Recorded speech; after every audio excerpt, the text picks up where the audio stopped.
Anti narcotics task force highly professional बंदे higher कीते ने, चाहे वो लॉ अफसर होण, चाहे वो फोरेंसिक दे होण, चाहे होर जांच के अधिकारी होण ते अपनी होणगे इन्हां दे। पंजाब सरकार में है नशे के खिलाफ जीरो टॉलरेंस। पंजाब सरकार का एक और कठोर कदम। शिकायत दर्ज करवाने के लिए मैसेज करें 9779100200 पर। नशे के खिलाफ हमारा साथ दें।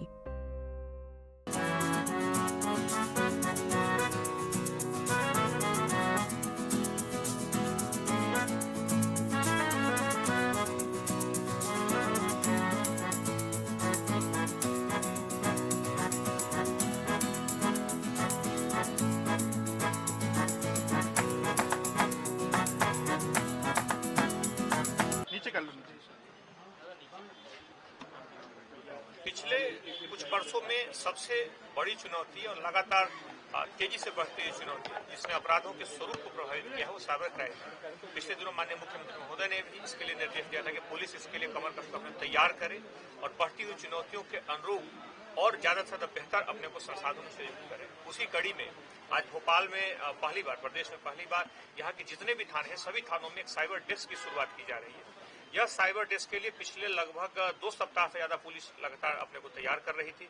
इसमें 500 से ज्यादा जवानों को इसके लिए प्रशिक्षित किया गया है। इसमें जो पर्याप्त जो मूलभूत जो संसाधन है उन संसाधनों को थानों में उपलब्ध कराया गया है। खासतौर पे मोबाइल के लिए जो सीयर जो पोर्टल है, खासतौर पे नेशनल जो हमारा एनसीपीआर का जो पोर्टल है और समन्वय जो पोर्टल है, इस तरह के पोर्टल के माध्यम से राष्ट्रीय स्तर के इस तरह के वेबसाइट्स हैं जिसमें पुलिस जाकर के बहुत सारी आधारभूत जानकारियां निकाल सकती है साइबर क्राइम के बारे में। उसके बारे में पुलिस ने सभी जवानों को प्रशिक्षित किया गया है और प्रारंभिक तौर पर जो शिकायतें आती हैं, खासतौर पर 5 लाख से कम की जो शिकायतें हैं, उन शिकायतों की तह तक पुलिस जाकर के अनुसंधान करेगी, आरोपियों को पकड़ेगी।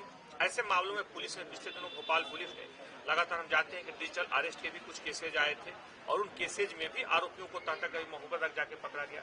इसमें क्राइम ब्रांच ने भी काफी पिछले दिनों बेहतर उसमें अनुसंधान किया और लगातार अपराधों की प्रकृति बदल रही है। खासतौर पर यह है कि अलग अलग तरीकों की अगर हम बात करें तो पिछले दिनों इसका जब वर्गीकरण किया गया, इनको अलग अलग निर्धारित किया गया किस किस तरह के मॉडस ऑपरेंडी हैं, तो इसमें 50 से ज्यादा अलग अलग तरीकों का उपयोग करके साइबर क्रिमिनल्स ने अपराधों के प्रति बोलकर लोगों को ठगा था, लोगों को धोखाधड़ी का शिकार बनाया था। इसलिए पुलिस जागरूकता के साथ साथ इस तरह के डेस्क की स्थापना करने के पीछे, यह पहल करने के पीछे पुलिस की भावना है कि लोगों को तत्काल तत्परता से इसमें राहत दिलवाई जा सके और इसके लिए पर्याप्त प्रशिक्षण और अनुसंधान, खासतौर पर अनुसंधान के जो सॉफ्टवेयर हैं, वो दोनों चीजें यहाँ पर थाना स्तर पर उपलब्ध कराई गई। एक थाने में, प्रत्येक थाने में औसतन 10 जवान कम से कम इसके लिए प्रशिक्षित हैं, लेकिन ये संख्या कई थानों में ज्यादा भी है और यह एक अनवरत प्रक्रिया है जो आने वाले दिनों में भी लगातार चलेगी। खासतौर पे जिस तरह की चुनौतियां बढ़ी हैं, हम देखें कि पिछले दिनों जो कुछ अपराधियों की बड़ी टीमों को पुलिस ने पकड़ा था और जब गई तो उसमें खास जो उल्लेखनीय बात थी कि उस गांव में उन अपराधियों को पुलिस ने भले अपने केस में पकड़ा, लेकिन इनकी संख्या उस गांव में 1000, 1500, 2000 तक एक एक गांव में ऐसे साइबर क्रिमिनल्स की संख्या पाई गई। इस तरह के बड़े ऑर्गेनाइज क्राइम से लड़ने के लिए आवश्यक है कि पुलिस के प्रशिक्षण और अनुसंधान का स्तर भी उतना व्यापक हो। उसको ध्यान में रखते हुए साइबर सेल काफी प्रभावी सिद्ध होगा। सर, डिजिटल अरेस्ट को लेकर हम बात करें तो वो वर्ग ठगा जा रखा है और देश दुनिया को जानता है, तो क्या डिजिटल अरेस्ट के नाम पर वो फ्रॉड को नहीं समझ पाते? 2 तरीके की परिस्थितियां इसके पीछे होती हैं। पहला, इसमें भ्रम का वातावरण और दूसरा प्रारंभिक उसमें लोभ भी रहता है। लोगों को इस तरह के प्रलोभन रहते हैं कि बहुत बड़ी अमाउंट आने वाली है उनके खाते में और कुछ ऐसा होने वाला है जो बिल्कुल उनके जीवन को बदल देगा। ऐसी परिस्थितियों में लोग कई बार प्रारंभिक तौर पर लोभ में आकर के उस तरफ कदम बढ़ा देते हैं और बाद में वो भ्रम का शिकार हो जाते हैं, बाद में वो मानसिक दबाव में आ जाते हैं और उसके बाद एक कड़ी में एक कदम के बाद, जैसे कि हम शर्ट का बटन एक अगर बंद करते हैं तो दूसरा बटन अपने आप गलत बंद होने लगता है। उसी तरीके से एक बार इस साइबर क्राइम में हम एक कड़ी को अगर आगे बढ़ जाते हैं तो दूसरी परिस्थितियां ऐसी पैदा होने लगती है।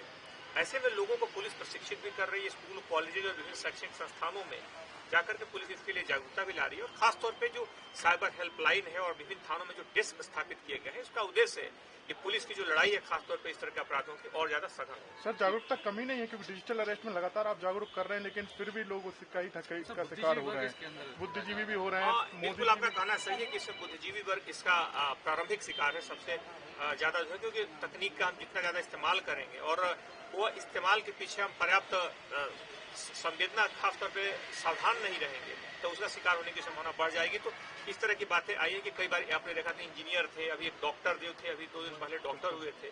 तो शुरुआती दौर में कुछ ऐसी परिस्थितियां आई, कुछ इस तरह की प्रारंभिक जानकारियां भी ठगों के पास रहती है जिससे व्यक्ति को हो सकता है कई बार भरोसा हो जाता है कि सामने वाला कोई खास एजेंसी से ही बोल रहा है। लेकिन बार बार हम लोग प्रशिक्षित करते हैं खासतौर पे आपके माध्यम से और सोशल मीडिया के माध्यम से भी कि कोई भी एजेंसी कभी वीडियो कॉल के माध्यम से, कभी ऑडियो करके, किसी तरह के कॉल के माध्यम से किसी भी तरह का कोई वेरिफिकेशन कभी नहीं करती है, इस तरह की कोई जानकारी कभी नहीं मांगती है। इसलिए इस तरह का कॉल आते ही हमें सावधान हो जाना चाहिए।